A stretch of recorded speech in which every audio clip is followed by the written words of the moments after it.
Om Shiva Shakti Samarambham Bhaskaracharya Madhyamam Asmat Srinatha Paryantam Vande Guru Paramparam Jnani Namapi Chetamsi Devi Bhagavati Hisa Balada Krishya Mohaya Mahamaya Prayachati Durge Smrita Harasi Bhiti Mashesha Janto Swastai Smrita Mati Shubham Dadasi दारिद्र्य दुःख भयहारिणि का त्वदन्या सर्वोपकारकरणाय सदार्द्रचित्ता सर्वमङ्गलमाङ्गल्ये शिवे सर्वार्थसाधिके शरण्ये त्र्यम्बके गौरि नारायणि नमोऽस्तुते शरणागत दीनार्तपरित्राणपरायणे सर्वस्यार्तिहरे देवि नारायणि नमोऽस्तुते सर्वस्वरूपे सर्वेशे सर्वशक्तिसमन्विते भयेभ्यस्त्राहि नो देवि दुर्गे देवि नमोऽस्तुते रोगानशेषानपहंसि तुष्टारुष्टातु कामान् सकलानभीष्टान्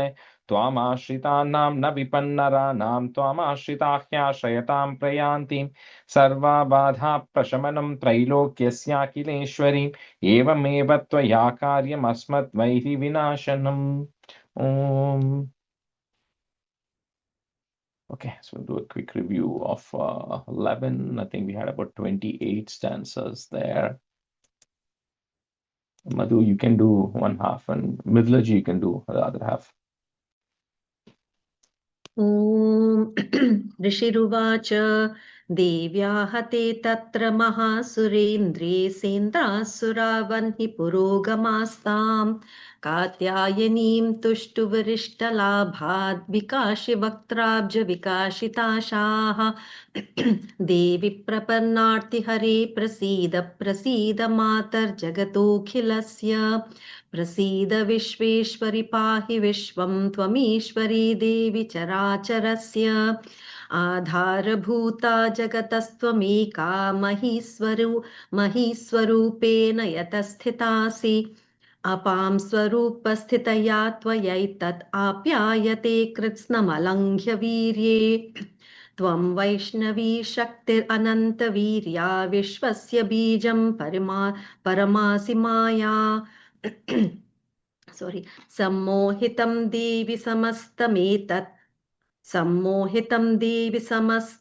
एतत् त्वं वै प्रसन्ना भुवि मुक्तिहेतुः विद्या समस्तास्तव देवि भेदा स्त्रियः समस्ताः सकला जगत्सु त्वयैकया पूरितमम्बयैतत् का ते स्तुतिस्तव्य परापरोक्तिः सर्वभूता यदा देवी स्वर्गमुक्तिप्रदायिनी त्वं स्तुता स्तुत एका वा भवन्तु परमोक्तयः सर्वस्य बुद्धिरूपेण जनस्य हृदि संस्थिते स्वर्गापवर्गदे देवि नारायणि नमोऽस्तुते कलाकाष्ठादिरूपेण परिणामप्रदायिनि विश्वस्योपरतौ शक्ते नारायणि नमोऽस्तुते सर्वमङ्गलमाङ्गल्ये शिवे सर्वार्थसाधिके शरण्ये त्र्यम्बके गौरि नारायणि नमोऽस्तुते सृष्टिस्थितिविनाशानं शक्तिभूते सनातनि गुणाश्रये गुणमये नारायणि नमोऽस्तुते शरणागत दीनार्तपरित्राणपरायणे सर्वस्यार्तिहरे देवि नारायणि नमोऽस्तुते हंसयुक्तविमानस्थे ब्रह्माणि रूपधारिणि कौशाम्बः क्षरिके देवि नारायणि नमोऽस्तुते त्रिशूलचन्द्राहिधरे महावृषभवाहिनि माहेश्वरी स्वरूपेण नारायणि नमोऽस्तुते You can stop there.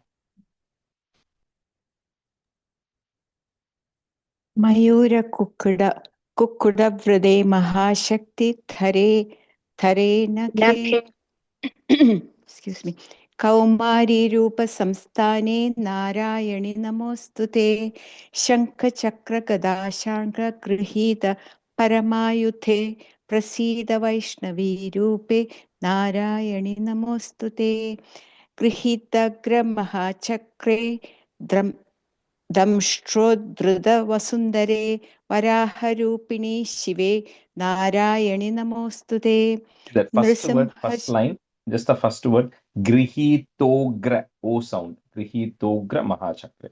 Thank you. गृहीतोग्रमहाचक्रे दंष्ट्रोद्धृतवसुन्दरे वराहरूपिणे शिवे नारायणि नमोऽस्तु ते रूपेणोग्रेण हन्तुं दैत्यान् कृतोद्यमे त्रैलोक्यत्राणसहिते नारायणि नमोऽस्तु ते किरीटिनि महावज्रे सहस्रनयनोज्ज्वले वृत्रप्राणहरे चैन्द्रि नारायणी नमोऽस्तु ते शिवदूती स्वरूपेण हतदैत्यमहाबले घोररूपे महारावे नारायणि नमोऽस्तु ते द्रष्टाकराळवदने शिरोमाला विभूषणे चामुण्डे मुण्डमथने नारायणी नमोऽस्तु ते. Just the first word, first line. Damshtra. The R sound is coming on the ta. I just want to make sure. Okay, TRA, right? Yeah, TRA, correct. Yeah. Okay, Thank keep you. going. Okay. Lakshmi लज्जे महाविद्ये श्रद्धे पुष्टिस्वते ध्रुवे महारात्रि महाविद्ये नारायणी नमोस्तुते मेथे सरस्वती वरे भूदि बाभ्रवीत्तामसि नियते त्वं प्रसीदेशे नारायणि नमोस्तुते सर्वस्वरूपे सर्वेशे सर्वशक्तिसमन्विते भयेभ्यस्त्राहि नो देवि दुर्गे देवि नमोस्तुते एतत्ते वदनं सौम्यं लोचनत्रयभूषितं पातु नः सर्वभीत्यभ्यः कात्यायनि नमोऽस्तुते ज्वालाकरालम् अत्युग्रम् अशेषासुरसूदनं त्रिशूलं पातु नो भीतेर्भद्रकाली नमोऽस्तुते हिनस्ति दैत्यतेजांसि स्वनेनापूर्यया जगत् सा खण्डा पातु नो देवी पापेभ्यो न स्तुतानि वा Sutaniva. not stu. Not stu. Papebhyo nas sutaniva. Thank you. Papebhyo nas sutani va asurasrig vasapanga chachidaste karojjwalaha shubhaya khadko bhavatu chandike tvam natavayam. Continue from 29. So the stuti is still going on for a few more stanzas. Let's see who I had. Sorry. Bhuvana, you can be a student, and Lakshmi, you can be a student. So, Rogan Asheshan, just breaking at that now. This comes as the Dhyana Slokam anyways. Rogan Asheshan Apahamsi Tushta Rushta tu Kaman Sakalan Abhishtan Twam Ashritanam Na Vipannaranam Twam Ashrita Hya Shrayatam Prayanti. So here, Rogan Asheshan, so anybody who is inflicted with any diseases and all of that stuff. So whenever you are pleased, tushti, whenever you are pleased, then, you then take care of, you destroy all of those things. However, for people who you are not satisfied with, ashrayatam, the people who don't, pray to you, who don't worship to you, who you are not blessing, then, the calamities happen. There's nobody there to help out, right? In that case, but for people who pray to you and worship you, you then take care of all of those things. Roghan sheshan apahamsi tushta tu kaman sakalan abhishtan Twamashritanam na vipannaranam Twamashritahya shayatam prayanti. रोहानशेषान् अपहंसि तुष्टा रुष्टा तु कामान् सकलान् अभीष्टान् त्वामाश्रितानां न विपन्नराणां त्वामाश्रिता ह्याश्रयातां प्रयन्ति. What is it? Prayanti. Prayanti.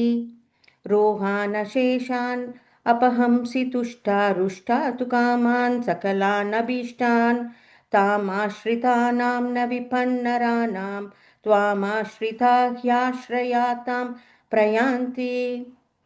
The third line, first word is also twam sound, okay? Twam ashritana. Okay. Tvam ashritana. Okay. Yeah. रोगानशेषानपहंसि तुष्टा रुष्टा तु कामान् सकलानभीष्टान् त्वामाश्रितानां न विपन्नराणां त्वामाश्रिता ह्याश्रयतां प्रयान्ति. रोगानशेषानपहंसि तुष्टा रुष्टा तु कामान् सकलानभीष्टान् त्वामाश्रितानां न विपन्नराणां त्वामाश्रिता ह्याश्रयतां प्रयान्ति. एतत् कृतं यत् कदनं त्वयाद्य धर्मद्विषां देवी short e महासुराणां रूपैर अनेकैर, breaking at that ra there, रूपैर अनेकैर बहुदात्म मूर्तिं कृत्वाम्बिके तत् प्रकरोति कान्या. Say, O Ambike, who then Rupaihi Anekaihi, who then takes on various different forms to get rid of the asuras. Like you saw, it's the same Chandika who takes on the different forms for different purposes. Like even in the Shumbha's thing, everybody merged on back to her. So you see, you just take different forms for different purposes, but at the end of the day, it is just you who's, a single Ambika who's taking care of all of this. एतत् कृतं यत् कदनं त्वयाद्यधर्मद्विषां देवि महासुराणां रूपैरनेकैर्बहुदात्ममूर्तिं कृत्वाम्बिके तत् प्रकरोति कान्या.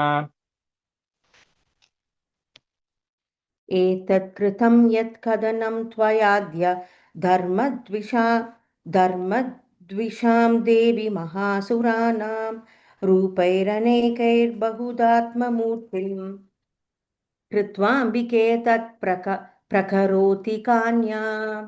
एतत् कृतं यत् कदनं त्वयाद्या द्विषां देवि महासुराणां रूपैरनेकैर्बहुदात्ममूर्तिं कृत्वाम्बिके तत् प्रकरोति कान्या. एतत् कृतं यत् कदनं त्वयाद्य धर्मद्विषां देवि महासुराणां रूपैरनेकैर्बहुदात्ममूर्तिं कृत्वाम्बिके तत् प्रकरोति कान्या. एतत् कृतं यत् कदनं त्वयाद्य धर्मद्विषां देवि महासुराणां रूपैरनेकैर्बहुदात्ममूर्तिं कृत्वाम्बिके तत् प्रकरोति कान्या. विद्यासु शास्त्रेषु विवेक deepeshwadhyeshu. So if you, because we're saying those two lines together, it comes together.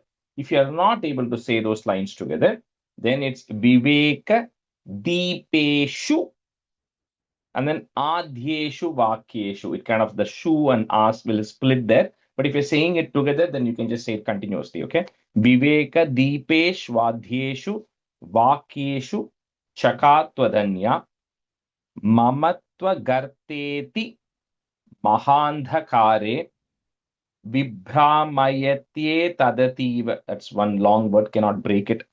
Vibhramayatye Tadativa Vishwam. Vidyasu Shastreshu Vivekadipeshwadhyeshu Vakyeshu Chakatwadanya Mamatvagarteti Mahandhakare Vibhramayatye Tadativa Vishwam. विद्यासु शास्त्रेषु विवेकदीपेषु आद्येषु वाक्येषु चकात्वधन्या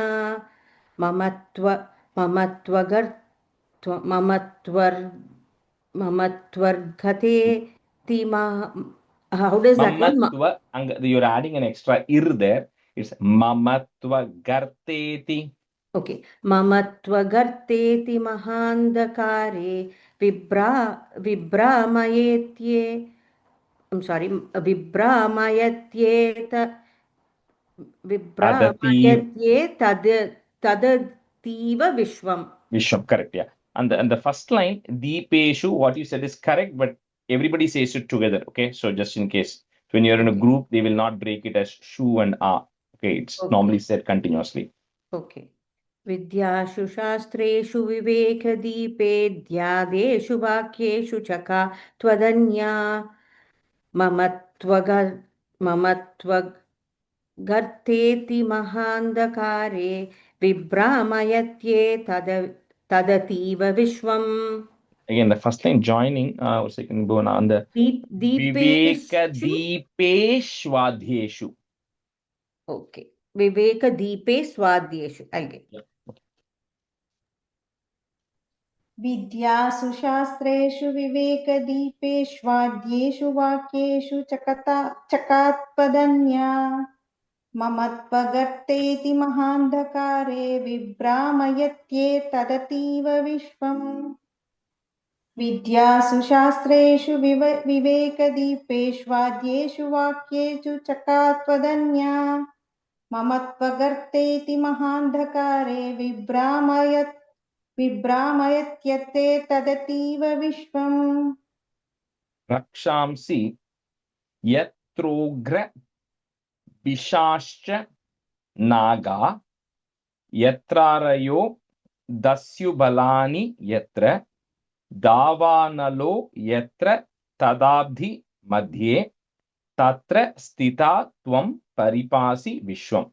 So wherever there are Ugra Vishaha, like Ugra is very venomous, poisonous Naga, snakes, or where there are, the venomous other malevolent beings, the beings which, cause evil, or when you are stuck in Davanalo, when you are stuck in the middle of a forest fire or in the middle of a raging fire, or Abdi Madhye, or in the middle of an ocean. So whenever you are stuck in all of these situations, when you're faced in calamities, so at that time, remembering you, Tatra Sthitatvam. So you will be there in all of those places to protect all the beings who pray to you.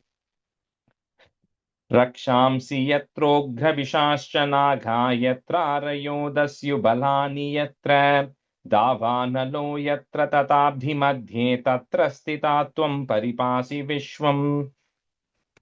रक्षांसि यत्रोग्र विशाश्च नागा यत्रारयो दस्युबलानि यत्र दावानलो यत्र तताप्ति मध्ये तत्र स्थिता त्वं परिपासि विश्वम् रक्षांसि यत्रोग्रविशाश्च नागा यत्रारयो दस्युबलानि यत्र दावानलो यत्र तथाब्धि मध्ये तत्र स्थिता त्वं परिपासि विश्वम् रक्षांसि यत्रोग्रविशाश्च नागा यत्रारयोदस्युबलानि यत्र दावानलो यत्र तदाप्तिमध्ये तत्र स्थिता त्वं परिपासि विश्वम् रक्षांसि यत्रोग्रविशाश्च नागा यत्रारयोदस्युबलानि यत्र दावानलो यत्र तदाप्तिमध्ये तत्र स्थिता त्वं परिपासि विश्वम् Vishweshwari Tvam Paripasi Vishwam Vishwatmika Dharayasiti Vishwam Vishvesha Vandhya Bhavati long E Bhavanti short E Vishwashraya Ye Tvai Bhakti Nambraha. Just calls a different me. You're Vishweshwari, you are the Ishwari of the Vishwa. And then Paripasi Vishwam, the one who actually protects the world. And then similarly just calls a different ways of how Devi comes and helps everybody.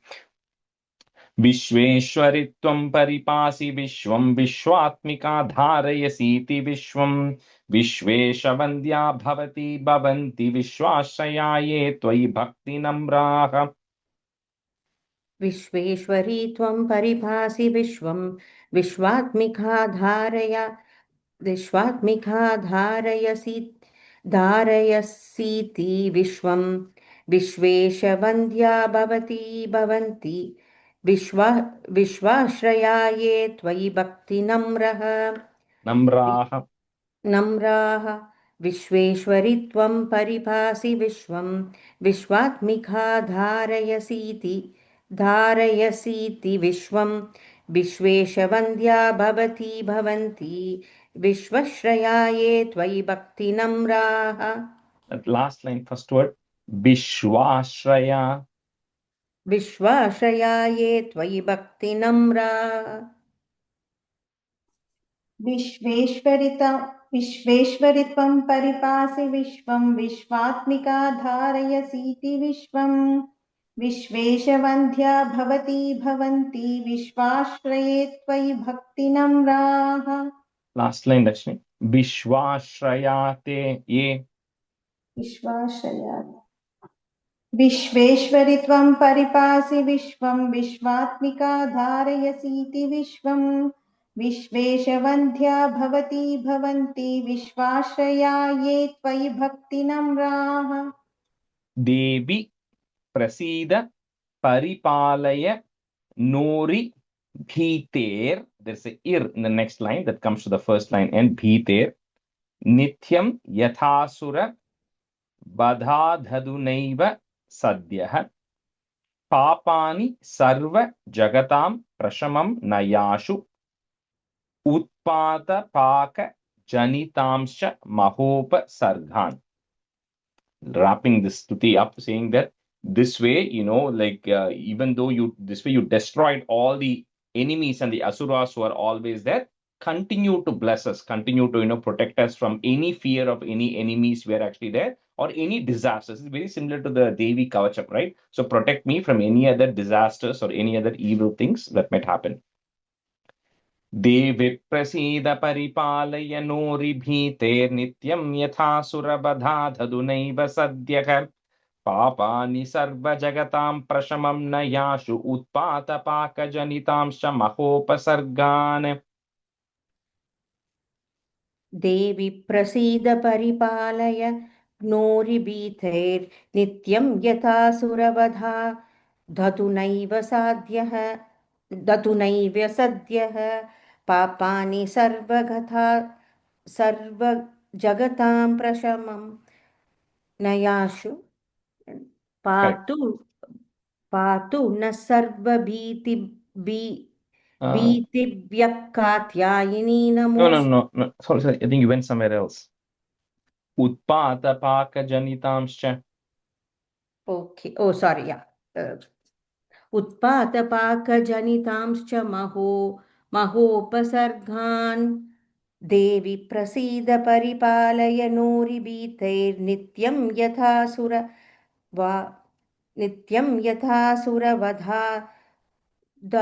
दधुनैव सद्यः पापानि सर्वजगतां प्रशमं नयाशु उत्पाकपाकजनितांश्च महोपसर्गान् देवि प्रसीद परिपालय नोरिभीतिर्नित्यं यथासुरवधा ददुनैव सद्यः पापानि सर्वजगतां प्रशमां नयाशु उत्पातपाकजनितांश्च महाउपसर्गान् देवि प्रसीद परिपालय नोभिरीतिर्नित्यं यथासुरवधा ददुनैव सद्यः पापानि सर्वजगतां प्रशमां नयाशु उत्पातपाकजनितांश्च महोपसर्गान् Pranatanam prasida tvam devi short e vishwarti harini short e trailokya vasinam idhe lokanam varada bhava. So kind of final wrap up, like we say, it's not just protecting me, you protect lokanam. So it says whoever this way does the stuti and bows down to you, please remove all the afflictions that they all have and bless all the lokanam varada bhava. Give the appropriate boons to everybody in the entire world. Like we said, this is the stuti. The entire thing was a stuti up to 34, right? Very similar to chapter 4 and chapter 5. Okay, so Bhuvana, Lakshmi, just do one time for the next 6-7 minutes. We'll wrap up this chapter. Pranatanam prasidhatvam devi vishwartiharini trailokhyavasi namidye lokanam varada bhava. प्रणतानां प्रसीदत्वं Devi विश्वार्तिहारिणी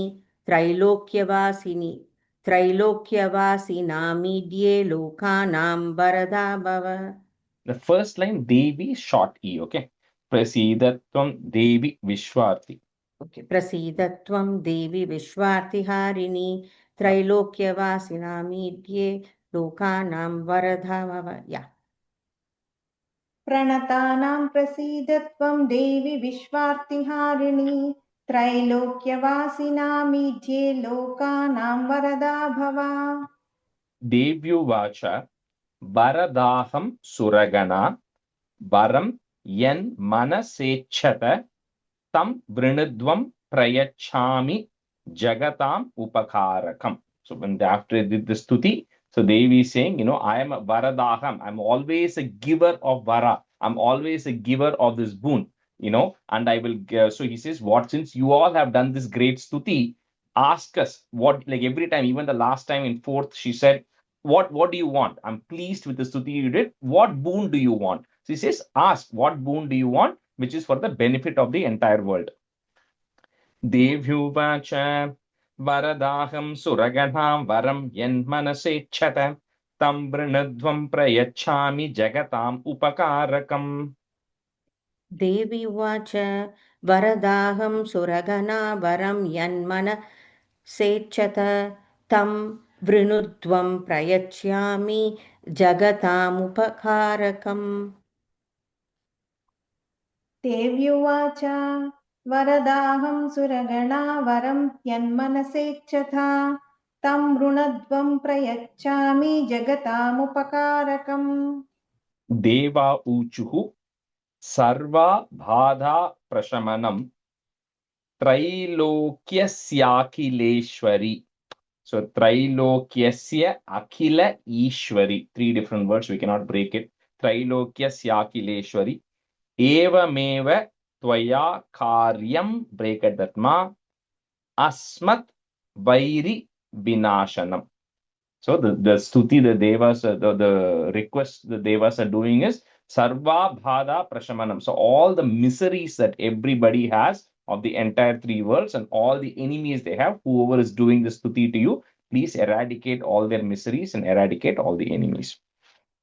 Deva Uchuhu Sarva Badha Prashamanam Trilokyasyakhileshwari Evameva Tvaya Karyam Asmat Vairi Vinashanam. देवा ऊचुः सर्वबाधा प्रशमनं त्रैलोक्यस्य अखिलेश्वरी एवमेव त्वया कार्यम् अस्मद्वैरी विनाशनम्. You can't break it as Akhileshwari as a word. That is against the rule of the Sandhi there. So Trilokyasya Akhileshwari. Okay. Yeah. देवावूचुः सर्वा बाधा प्रशमनं त्रैलोक्यस्याखिलेश्वरी एवमेव त्वया कार्यमस्मद्वैरिविनाशनम् Devyuvacha. So go through a few stanzas and consolidate the meaning. Devyuvacha Vaivasvatentare prapte Ashtavimshati me yuge Shumbho Nishumbhash Chaivanya Utpatsyete. It's one word. Chaivanya Utpatsyete Mahasurau. देव्युवाच वैवस्वतेन्तरे प्राप्ते अष्टाविंशति मे युगे शुम्भो निशुम्भश्चैवान्यावुत्पत्स्येते महासुरौ. देव्युवाच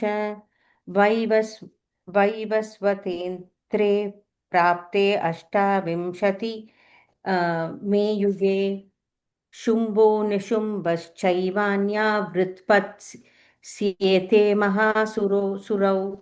निशुम्भश्चैवान्या वुत्पत्स्येते. Can you திருப்பி சொல்ற முடியுமா? शुम्भो चैवान्या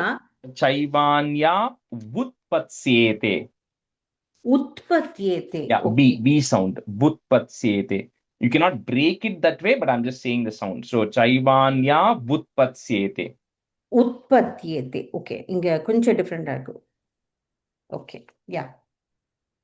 देव्युवाच वैवस्वतेन्तरे प्राप्ते अष्टाविंशति मे युगे शुम्भो निशुम्भश्चैवान्य उत्पत्स्येते महासुरौ Nandagopa Grihe Jata Yashoda Garbha Sambhava tatastau nashayishyami Vindhyachala Nivasini, long E. So I'll just say, so those who did Narayaniam, Dashakam 39, when Vasudeva goes and exchanges Krishna, and then he gets that newborn child, the girl child who's born. I think Jyoti, you are in the last class, right? Dashakam batch 9, right? Yeah, we just did some time back. Or no, you were in, yeah. Anyway, so when he tries to slam that baby girl on the stone, she doesn't touch the earth, and then she goes up on the sky, and then she takes on the form of an eight-handed Devi. I said that in Dashakam 99 for those who remember. So she takes the form of an eight-handed Devi and says that the person who you're trying to kill is already born elsewhere.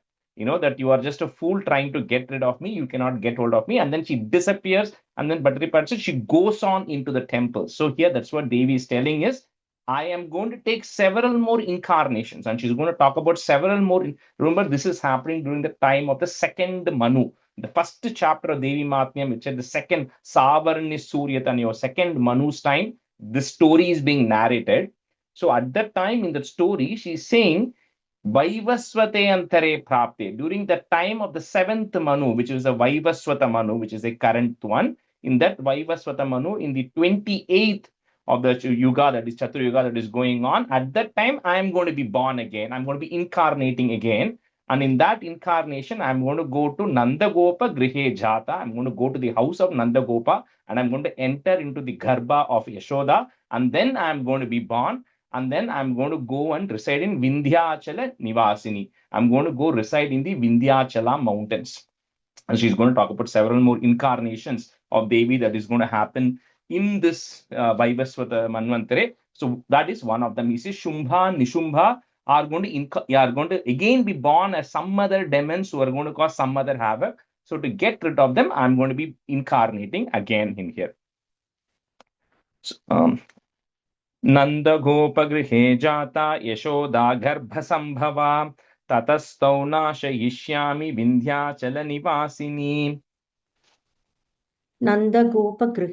नन्दगोपगृहे जाता यशोदा गर्भसम्भवा ततस्तौ नाशयिष्यामि विन्ध्याचलनिवासिनी नन्दगोपगृहे जाता यशोदा गर्भसम्भवा ततस्तौ नाशयिष्यामि विन्ध्याचलनिवासिनी. We'll switch halfway. Vikram, you can be student, and Shreya, you can be student. We can do two times. Punarapyati raudhrena rupena prithvi tale avatirya hanishyami vaipra chittamstu danavan. Punarapyati raudhrena rupena prithvi tale avatirya hanishyami vaipra chittamstu danavan.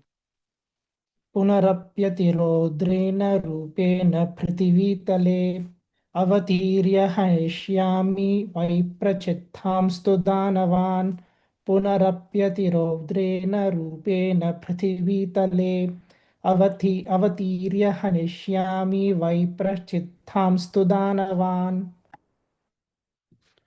पुनरप्यति रौद्रेण रूपेण पृथिवीतले अवतीर्य हनिष्यामि वैप्रचित्तांस्तु दानवान् पुनरप्यति रौद्रेण रूपेण पृथिवीतले अवतीर्य हनिष्यामि वैप्रचित्तांस्तु दानवान्. Bhakshayantyascha tanugran vaipra chittan mahasuran rakta danta bhavishyanti dadmi kusumopamaha. She's talking about the next one. So, later on, having incarnate, there's several names she's going to have because she's, like we spoke about, it's the same person incarnating several times. So there will be an asura called as Viprachitta.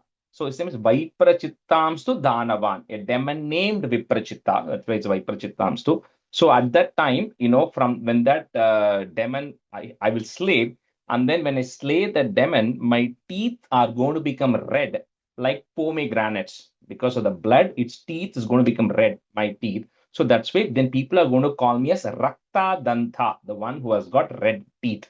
So that is the other name of the Devi when she's going to be born to get rid of the demon Viprachitta, who comes from Viprachitta.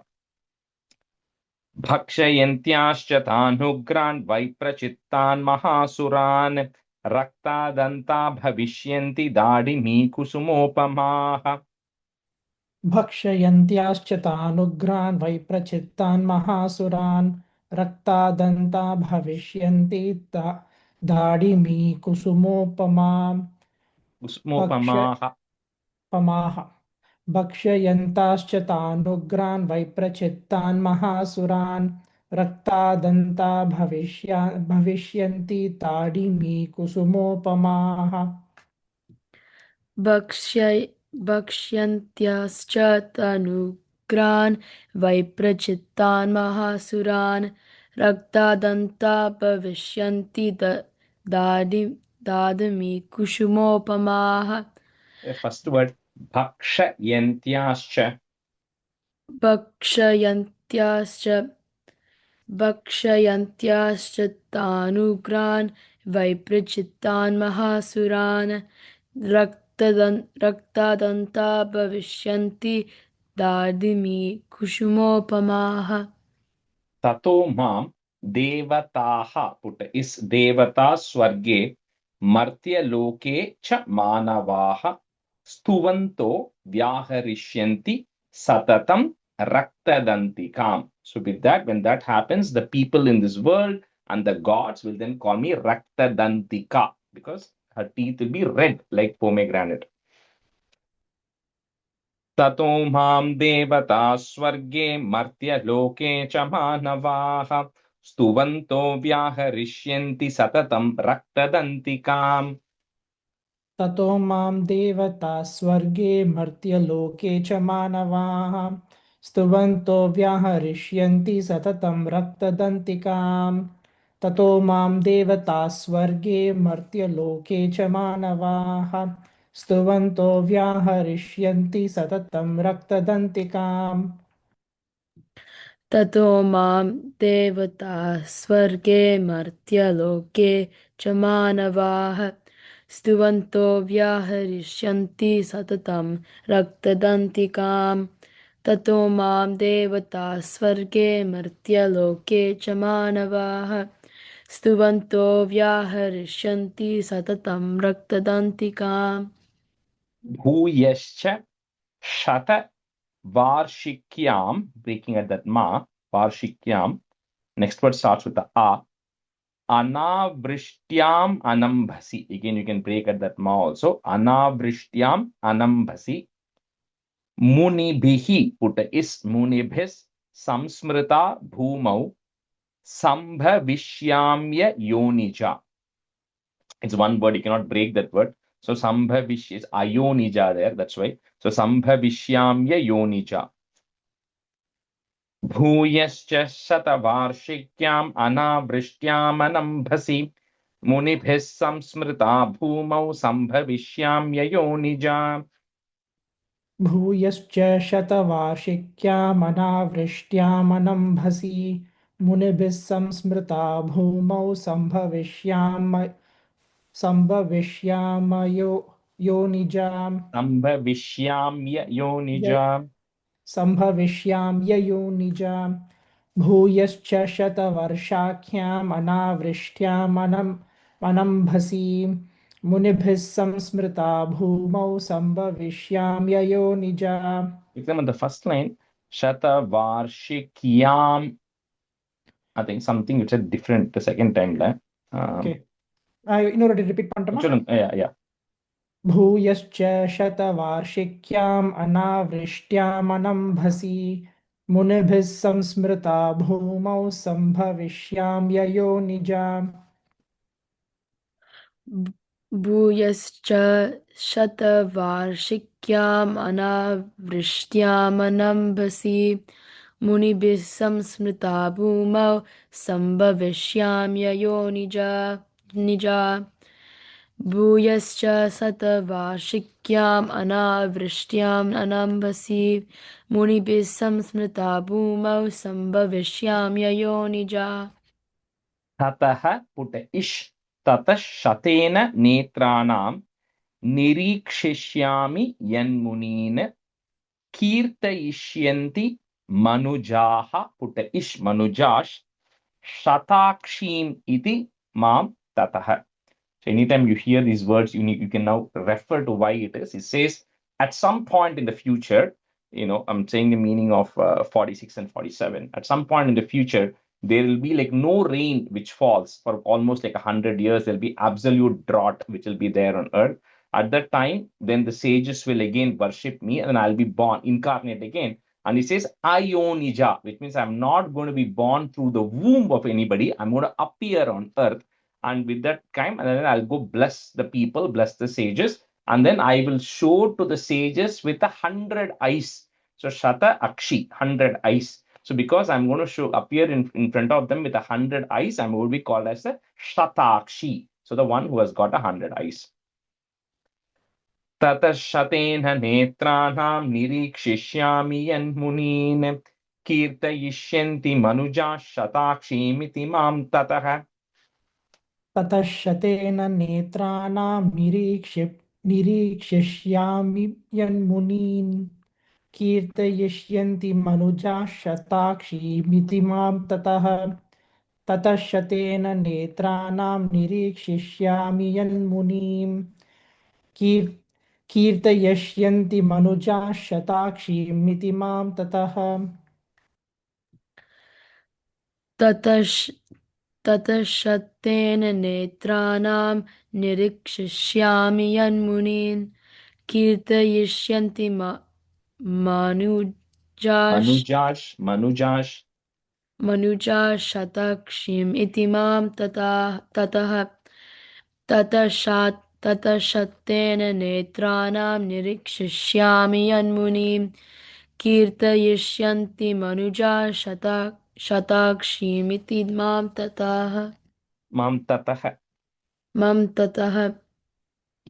ततोहम अखिलम Lokam breaking at that मा लोकम आत्म देह समुद्भवैः भरिष्यामि सुराः put इश शुरा शाकैर break at that र इर शाकैर आवृष्टेः put F आवृष्टे प्राणधारकैः. ततोहमखिलं लोकम् आत्मदेहसमुद्भवैः भरिष्यामि सुराशाकैरावृष्टेः प्राणधारकैः. ततोऽहमखिलं लोकम् आत्मदेहसमुद्भवैः भरिष्यामि सुराशाकैरावृष्टे प्राणधारकैः. ततोऽहमखिलं लोकम् आत्मदेहसमुद्भवैः भरिष्यामि सुराशाकैरावृष्टे प्राणधारकैः. ततोऽहम् अखिलं लोकम् आत्मदेहसमुद्भवैः भरिष्यामि सुराशाकैरवृष्टेः प्राणधारकैः. Last line, Shreya, last word, आवृष्टेः प्राणधारकैः. आवृष्टेः प्राणधारकैः. ततोऽहम् अखिलं लोकम् आत्मादेहसमुद्भवैः भरिष्यामि सुराशाकैरावृष्टेः प्राणधारकैः. Second line, first word, bharishyami. Okay. भरिष्यामि शाकम्भरीति विख्यातिं तदा यास्याम्यहं भुवि तत्रैव च वधिष्यामि दुर्गमाख्यं mahasuram. So the first two lines of 48 and the first line of 49 is this meaning. So it says, and I'm then born, and then I show to the sages as 100 eyes. They're going to call me Shatakshi. Then with my energy, I'm then the drought. When there is drought, then there is no vegetation, right? So I'm then going to fix that, and then I'm going to bring back those life-sustaining vegetables, from my own energy. So because I am doing that, I'm going to be called a Shakambhari. So, the one who is able to feed, one who is able to provide those life sustaining things. So, I'm going to be called a Shakambari. Yeah. शाकम्भरीति विख्यातिं तदा यास्याम्यहं भुवि तत्रैव च वधिष्यामि दुर्गमाख्यं महासुरम् शाकम्भरीति विख्यातिं तदा यस्याम्यहं भुवि तत्रैव च वदिष्यामि दुर्गमाख्यं महासुरम्। फर्स्ट लाइन यास्याम्यहं भुवि। शाकम्भरीति विख्यातिं शाकम्भरीति विख्यातिं तदा यास्याम्यहं भुवि तत्रैव च वदिष्यामि दुर्गमाख्यं महासुरम्।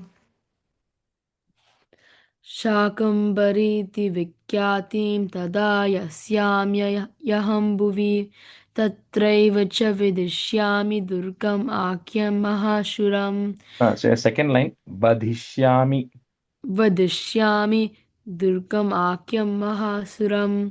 शाकम्भरीति विख्यातिं तदा यस्याम्यहं भुवि तत्रैव च विदिष्यामि दुर्गमाख्यं महासुरम्। same thing वधिष्यामि वदिष्यामि and then दुर्गम् the first line second last यास्याम्यहं यास्याम्यहं भुवि दुर्गा देवीति विख्यातं तन्मे नाम भविष्यति पुनश्चाहं यदा भीमं रूपं कृत्वा हिमाचले. Little bit the meanings are getting mixed because the last line of the previous stanza and the first line of this stanza, she says, and then there is going to be an asura called as Durgama. So Durgamakyam Maha Asuram. So another asura is going to come whose name is going to be Durgama. So when I get rid of that Durgama, I'm going to be called as Durga Devi. So that is how the name Durga Devi is coming, because of Devi getting rid of Durgama. Durga Deviti Vikyatam Tanme Nama Bhavishyati Punashaham Yada Bhimam Rupam Kritva Himachale. Durga देवीति विख्यातं तन्मे नाम भविष्यति पुनश्चाहं यदा भीमं रूपं कृत्वा हिमाचले। दुर्गा देवीति विख्यातं तन्मे नाम भविष्यति पुनश्चाहं यदा भीमं रूपं कृत्वा हिमाचले। दुर्गादेवीति विख्यातं तन्मे नाम भविष्यति पुनश्चाहं यदा भीमं रूपं कृत्वा हिमाचले। दुर्गादेवीति विख्यातं तन्मे नाम भविष्यति पुनश्चाहं यदा भीमं रूपं कृत्वा हिमाचले। रक्षांसि भक्षयिष्यामि मुनीनां त्राणकारणात् तदा मां मुनयः put is मुनयः सर्वे स्तोष्यन्त्यानम्र one word स्तोष्यन्त्यानम्र मूर्तयः रक्षांसि भक्षयिष्यामि मुनीनां त्राणकारणात् तदा मां मुनयः सर्वे स्तोष्यन्त्यानम्रमूर्तयः रक्षांसि भक्षयिष्यामि मुनीनां त्राणकारणात् तदा मां मुनयः सर्वे स्तोष्यन्त्यान्नम्रमूर्तयः। ओके। स्तोष्यन्त्यानम्रमूर्तयः रक्षांसि भक्षयिष्यामि मुनीनां त्राणकारणात् तदा मां मुनयः सर्वे स्तोष्यन्त्यानम्रमूर्तयः। रक्षांसि भक्षयिष्यामि मुनीनां त्राणकारणात् तदा मां मुनयः सर्वे स्तोष्यन्त्यानम्रमूर्तयः। second line Shreya munayas sarve no you are saying muni it's munayas sarve मुनयः सर्वे। yeah रक्षांसि भक्षयिष्यामि मुनीनां त्राणकारणात् तदा मां मुनयः सर्वे स्तोष्यन्त्यानम्रमूर्तयः। Hima Deviti vikyatam tanme nama bhavishyati yada runakyas trailoke mahabadham karishyati.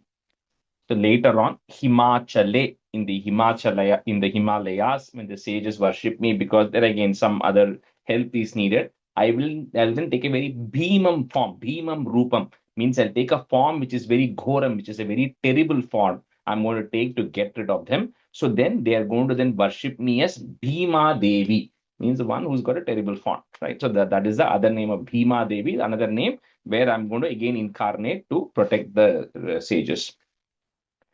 भीमादेवीति विख्यातं तन्मे नाम भविष्यति यदा रुणाख्यस्त्रैलोक्ये महाबाधां करिष्यति. भीमादेवीति विख्यातं तन्मे नाम भविष्यति यदा रुणाख्यस्त्रैलोक्ये महाबाधां करिष्यति भीमादेवीति विख्यातं तन्मे नाम भविष्यति यदा रुणाख्यस्त्रैलोक्ये महाबाधां करिष्यति भीमादेवीति विख्यातं तन्मे नाम भविष्यति यदा रुणाख्यस्त्रैलोक्ये महाबाधं करिष्यति महाबाधां करिष्यति भीमादेवीति विख्यातं तन्मे नाम भविष्यति यदा रुणाख्यस्त्रैलोक्ये महाबाधां करिष्यति.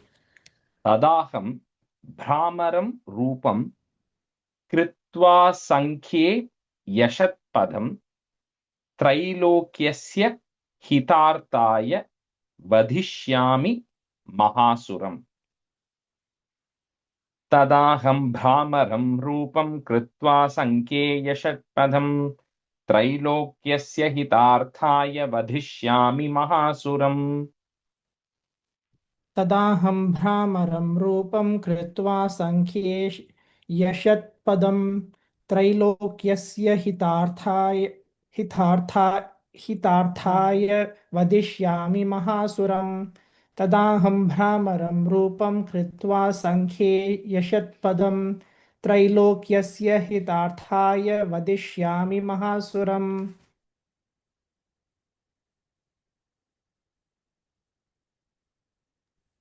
तदाहं भ्रामरं रूपं कृत्वा संख्ये यशत्पदं त्रैलोक्यस्य हितार्थाय वदिष्यामि महासुरम् तदाहं ब्राह्मरं रूपं कृत्वा संख्ये यशत्पदं त्रैलोक्यस्य हितार्थाय वदिष्यामि महासुरम्. भ्रामरीति क्षमां लोकास्तदा स्तोष्यन्ति सर्वतः इत्थं यदा यदा बाधा दानवोत्था भविष्यति तदा तदावतीर्याहं करिष्याम्यरि संक्षयम्. So the last one, she says, then there will be a Yada Arunakhya style. Okay, there will be another person called Aruna, a demon called Aruna who will come, who will then again create a havoc. So at that time, I'm going to come in the form of Brahmariti. Brahmara refers to beasts. So I'll come in the form of countless of beasts. I'll take that form of those beasts to finally get rid of him. So because of that, I'm going to be called as Brahmari. I saw this when there was some statue of Brahmari or something, some image came sometime, I forgot where. Anyway, so I'm going to be called as Brahmari because I'm going to come in the form of beast and get rid of this asura called Aruna. So this way, whenever yada yada hi dharmasya, like Krishna said in Bhagavad Gita, similarly yada yada danavota, whenever this danavas, asuras are coming and they're creating havocs, and then my devotees or sages request my presence, at that time I will come and then I'll get rid of all of them. भ्रामरीति च मां लोकास्तदा स्तोष्यन्ति सर्वतः इत्थं यदा यदा बाधा दानवोत्था भविष्यति तदा तदावतीर्याहं करिष्याम्यरि संक्षयम्. भ्रामरीति च मां लोकास्तदा स्तोष्यन्ति सर्वतः इत्थं यदा यदा बाधा दानवोत्था भविष्यति तदा वतीर्याहं करिष्याम्यर् करिष्याम्यरि संक्षयम् ॐ भ्रामरीति च मां लोकास्तदा स्तोष्यन्ति सर्वतः इत्थं यदा यदा बाधा दानवोत्था भविष्यति तदा वतीर्याहं करिष्याम्यरि संक्षयम् ॐ भ्रामरीति च मां लोकाः सदा स्तोष्यन्ति सर्वतः इत्थं यदा यदा दानवोता भविष्यति तदावतीर्याहं करिष्याम्यरिसंक्षयम् ॐ संक्षयम् संक्षयम् भ्रामरीति च मां लोकाः सदा स्तोषन्ति सर्वतः इत्थं यदा यदा दानवोता भविष्यति तदावतीर्याहं करिष्याम्यरिसंक्षयम् ॐ The last word, Shreya, samkshayam. संक्षयम् ॐ सत्या सन्तु यजमानस्य कामाः नमो देव्यै महादेव्यै शिवायै सततं नमः नमः प्रकृत्यै भद्रायै नियताः प्रणताः स्मताम् साङ्गायै सायुधायै सपरिवारायै सर्वात्मिकायै सर्वनारायण्यै नमः सत्या सन्तु यजमानस्य कामाः नमो देव्यै महादेव्यै शिवायै सततं नमः नमः प्रकृत्यै भद्रायै नियताः प्रणता स्मतां साङ्गायै सायुधायै सपरिवारायै सर्वात्मिकायै सर्वनारायण्यै नमः. Two times, Sajashri. One time is okay. सत्या सन्तु यजमानस्य कामाः नमो देव्यै महादेव्यै शिवायै सततं नमः नमः प्रकृत्यै भद्रायै नियताः प्रणताः स्मतां साङ्गायै सायुधायै सपरिवारायै सर्वात्मिकायै सर्वनारायण्यै नमः Hari Om Shri Gurubhyo Namaha Hari Om. Thank you, everyone. Thank you. Thank you, Rajeshri. Bye, everyone.